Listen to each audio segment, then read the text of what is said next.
There has been, over and over again. Peter Credlin had a great piece today in the newspapers about Jim Mullen's warnings. This week, Yes. I dug out from 2013, and I wrote about it in the Daily Telegraph, a report by the national security expert John Blackburn. And in it, he warned, this was in 2013, he said that in the past 13 years, there's halfway from 2000 to now that we are, we've lost so much of our refining capacity. Now we basically have no refining capacity, so we have to import all our refined fuels from Singapore. He said, though, this is a key bit in this report he gave to government in 2013. He said, if we don't do anything about this, and there is a crisis, and he specifically mentioned war in the Middle East because that happens, and, when that happens, you get fuel shortages. He said, if it gets bad enough, society ceases to function. And if you understand how that, in a large country with large distances, with food that requires urea, which comes from natural gas to be fertilized, and with, huge transport distances to get food from the farm to the markets in the cities and so on and so forth, you really do have a potential societal crisis. Well, every time you fly into Sydney Airport, you look down, there's Cornell. It used to be oil and gas refinery. It used to be refining. Now it's a desalination plant, which costs us billions, and we never use or hardly ever use. I mean, it's an absolute farce. This is the climate dogma, the climate ideology of the left, of the Greens, of every school teacher, of every school kid that has destroyed this country, and we warned about it a decade ago. Rita, I'm not going to bother playing Chris Bowen because the guy drives me nuts telling us how great it all is. We played him at the beginning of the show. Don't panic, everybody, don't panic. But let's listen to a farmer who actually tells the truth about what is happening in Australia. Well, it's the wrong fuel. Right now, we've got farmers across the country who've run out or... Good day and welcome back to Australia's TakeOver, the channel that refuses to let the government quietly make enormous decisions while hoping you are distracted by something shiny. Today we are talking about war, Washington, and a Prime Minister who apparently cannot wait to put his hand up when America calls roll. If this is your first time here, hit that subscribe button and smash the notification bell, because what we are about to unpack is the kind of story your nightly news will wrap in a bow and hand you without asking a single hard question. So, the United States and Israel launched military strikes on Iran on the 28th of February 2026, a war with enormous global consequences, legal controversy, and the very real potential to drag the entire Middle East and the world's oil supply into chaos. And Anthony Albanese? He was one of the very first world leaders on the planet to publicly back it, within hours, without a parliamentary debate, without asking Australians. Just a joint statement from Albanese, Richard Marles and Penny Wong, issued on a Saturday night while most of the country was watching television. The statement declared that Australia stands with the brave people of Iran. Lovely sentiment.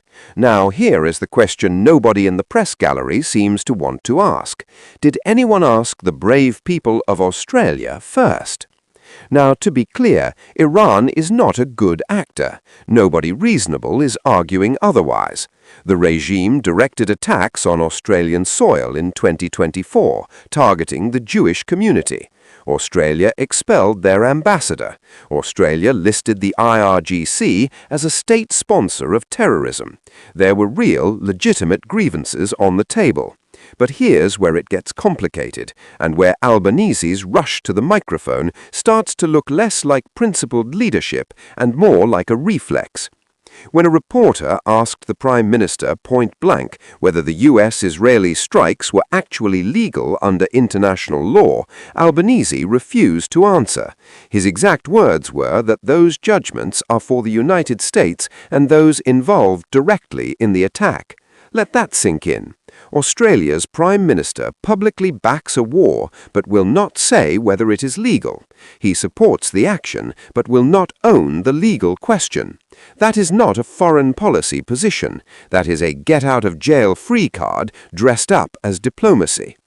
And Penny Wong, bless her, felt compelled to volunteer unprompted that this is not Iraq and we are not the Howard government. Now, when a foreign affairs minister brings up Iraq without being asked, you have to wonder what exactly triggered that particular memory, because the moment you feel the need to say, "We are not doing the thing that ruined our international credibility last time," you are already doing the thing. Here's where Australia's credibility in the region now sits at real risk. For years, this government has built its foreign policy identity around the rules-based international order. Sovereignty matters. Coercion is wrong. Diplomacy over force.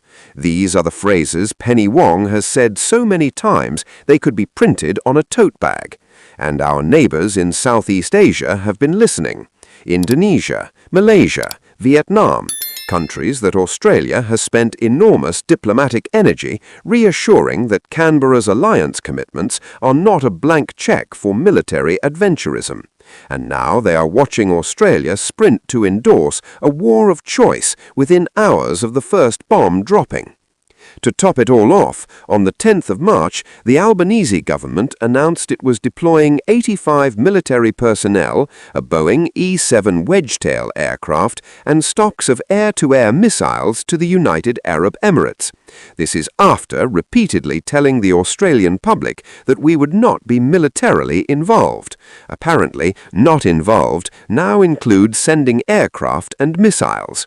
The definition of not involved is doing a lot of heavy lifting in this government's press releases.